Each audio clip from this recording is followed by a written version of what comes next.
Estamos a tan solo horas de la elección presidencial, pero a pesar de que falte tan poco para que se decida quién va a ser el siguiente presidente por 4 años, no paran de haber escándalos que están ocurriendo en la campaña de Janet Jara, y el más reciente, que tiene que ver con su cierre de campaña, fue los llamados a hacer una revolución por parte de sus seguidores dentro de los cánticos que se estaban haciendo en medio de lo que es el himno nacional.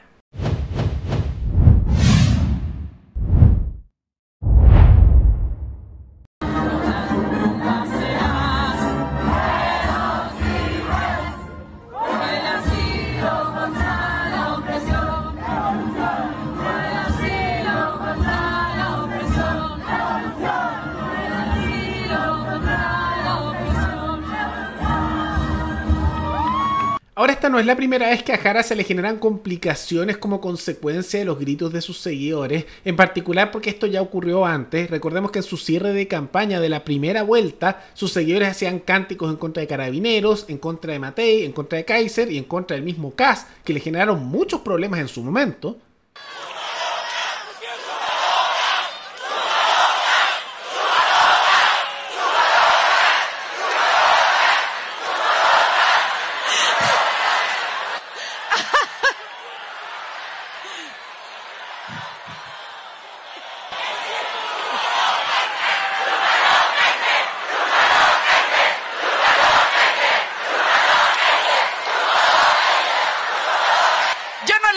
Entendió lo que estaban gritando, quiero aclararlo.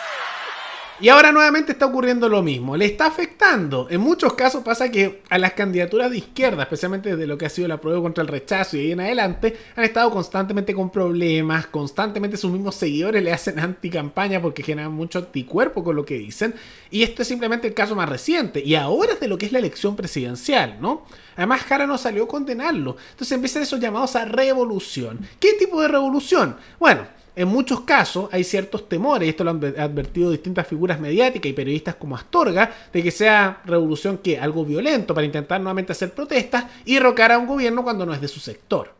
Pero se equivoca mucho más la izquierda, si nos quiere hacer creer que el estallido fue solo demandas y no esa violencia, que no solo era incomprensible, sino que injustificable, y que ellos jamás se han atrevido a condenar con la energía y la fuerza que un capítulo así de grave en nuestra historia lo demanda y lo requiere.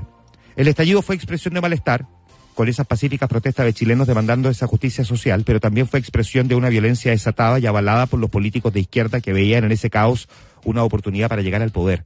Porque así lo veían, destituyendo a Piñera, una oportunidad para llegar al poder. O que a río revuelto, ganancia de la oposición. Que todo el malestar era culpa de Piñera. ¿Y qué pasó? Piñera resistió. Hubo sensatos que no lo destituyeron. Completó su periodo presidencial y esa izquierda llegó al poder. Y tuvieron el poder de escribir una nueva constitución que tanto reclamaron con la idea de una asamblea constituyente. ¿Y qué pasó? No fueron capaces de proponer un texto que ofreciera soluciones reales a esa demanda, sino que un texto refundacional que construía instituciones en realidad hechas a la medida de la izquierda, muy probablemente para intentar perpetuarse en el poder, que es un clásico de cierta izquierda latinoamericana, ¿no?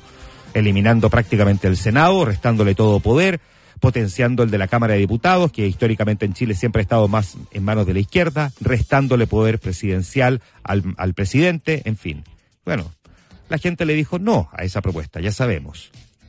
Pero llegaron también al poder y se sentaron en el sillón de O'Higgins, el mismo que ocupaba Piñera, al que quisieron destituir 2 veces en el Congreso y otras tantas apoyando la violencia de quienes fueron a quemar la moneda.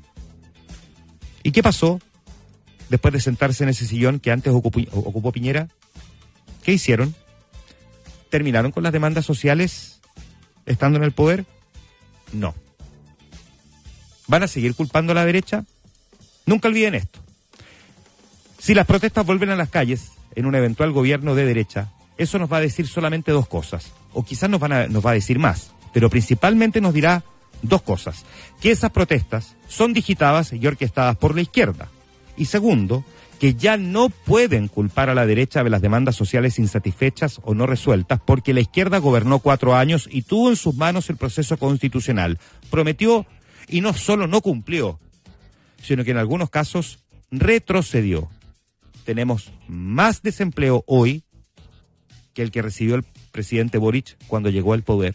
Es algo completamente posible y yo diría que bastante incluso probable que veamos, especialmente a mediados del gobierno de José Antonio Kast, y que se está advirtiendo desde ya con antelación de que podría ocurrir. Entonces hay que estar súper atentos. Ahora, de todas maneras, ante todo esto apareció José Antonio Kast a responder esta materia sobre estos llamados a revolución que se hicieron en la campaña de Jara, que muestra estas tendencias violentas que ellos tienen. Él dijo lo siguiente: nosotros no acostumbramos en nuestros cánticos a insultar a nadie. Por el contrario, llamamos al respeto y el reconocimiento a las instituciones de la nación, y cuando se habla de revolución habría que entender de qué revolución habla.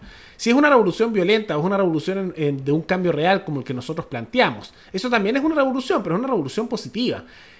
Lamentó además que algunos usen ese concepto para rememorar violencia extrema que ya nos tocó vivir, y el domingo la gente decidirá si quiere continuidad o cambio. Esa fue su respuesta, de todas maneras, no muy duro de ninguna forma, porque estamos a horas de la elección y tiene más bien la elección ganada. Los datos de las encuestas que se supieron antes de la veda de encuesta y algunas de esas filtraciones que uno puede ver por las redes sociales, de aquellas que son confidenciales pero siempre se filtran, marca por supuesto la tendencia de que va a ganar la elección presidencial por un amplio margen. La pregunta es por cuánto, si es más o menos, pero que va a ganar, va a ganar. Y para qué arriesgar eso, piensa Kast, eso con cualquier tipo de declaración no va a decir mucho, va a ser medio ambiguo de aquí a las pocas horas que quedan hasta el domingo, que sea el día de la votación, ¿no? Ya tiene la elección ganada, a menos que ocurriera algún escándalo que tendría que ser lo peor de lo peor y a último minuto, ¿no? Pero eso probablemente no va a pasar. Entonces, por lo mismo no se arriesga, pero marca la misma tendencia. Esto, por supuesto, va a perjudicar a Jara. Probablemente algo, no creo que sea lo suficientemente significativo como para hacer un cambio radical, pero son cosas que, por supuesto, le perjudican. Casi parece ser que como que no pudieran controlarse cuando están cerca de una elección para hacer problema y estar constantemente con escándalos que a nivel nacional se viralizan por lo inaceptables que son. En su momento en el apruebo contra el rechazo, cuando sacaron una bandera del trasero, ¿no? Lo recuerden que eso giró a nivel nacional y afectó, como también todas las propagandas que hicieron que generaba tanto anticuerpo. También lo hemos visto recientemente en la campaña de Jara, que han estado constantemente con volteretas, con errores constantes, también con una campaña similar a la de la prueba en las redes sociales, y ahora también tipos de discursos como estos que son altamente violentos y que muestran justamente la parte no muy democrática que tienen ellos. Y no es una sorpresa, porque ellos les encanta hablar de la democracia, de la verdad, de la tolerancia, pero son los que más mienten, son los más intolerantes y son los que menos la respetan cuando hay un resultado que no les gusta. Claro, democracia y discurso libre, claro, cuando es el de ellos, porque cuando es el de otro, al tiro intentan silenciarlo, al tiro intentan justamente hacer protestas, destituirlo, y no olvidemos lo que le intentaron hacer a Sebastián Piñera en su momento con el intento de destitución que le hicieron, o incluso cuando fue el cambio constitucional, cómo estaban intentando pasar por sobre todo y se sentían con un poder de aplastar a cualquier tipo de oposición hasta que perdieron el plebiscito de la prueba contra el rechazo. Ahí se mostró su verdadera cara. Entonces ahora va en la misma tendencia y Jara no sale a condenar, por supuesto. Le va a afectar, claro, pero ahora ya sabe que va a perder, sabe justamente que queda muy poco, entonces ¿para qué va a salir a decir cualquier cosa? Esa es la barra dura y ella no lo va a cuestionar. Igual como no cuestionó en su momento demasiado los cánticos en contra del mismo Kast, en contra de Kaiser, en contra de Matei, eso en la primera vuelta en su cierre de campaña. No es ni una sorpresa. Entonces va por supuesto en esa dirección. Ahora, claro que es otra controversia que afecta a Jara, claro que justamente a último minuto esto le explota en la cara y no hay mucho que pueda hacer porque ya estamos en los momentos finales de la campaña. Si esto realmente va a ser un cambio o no, yo tengo mis dudas que sea un cambio demasiado significativo, pero ¿qué piensan ustedes? ¿Creen que le va a afectar de alguna manera? Puede que a algunos votos le cueste, especialmente a esos sectores centristas que no les gusta eso, y hay que estar muy atentos de aquí a después del domingo de qué es lo que ocurra, porque me parece muy probable que durante la administración de José Antonio Kast, que ya se ve más bien evidente que va a ganar, intenten, si es que no votarlo el gobierno, por lo menos hacerle una cantidad de disturbios, intentos de estallido y violencia que hay que responder de manera bastante firme. Pero más allá de todo eso, ¿qué les parece este escándalo que ocurre a último minuto de la campaña de Jara? ¿Afectará o no? Todo eso coméntenlo abajo. Y antes de terminar, quisiera recordarles que pueden recomendar noticias tanto de Chile como de otros países del mundo para otro video. Nos veremos en el siguiente programa. ¡Hasta luego!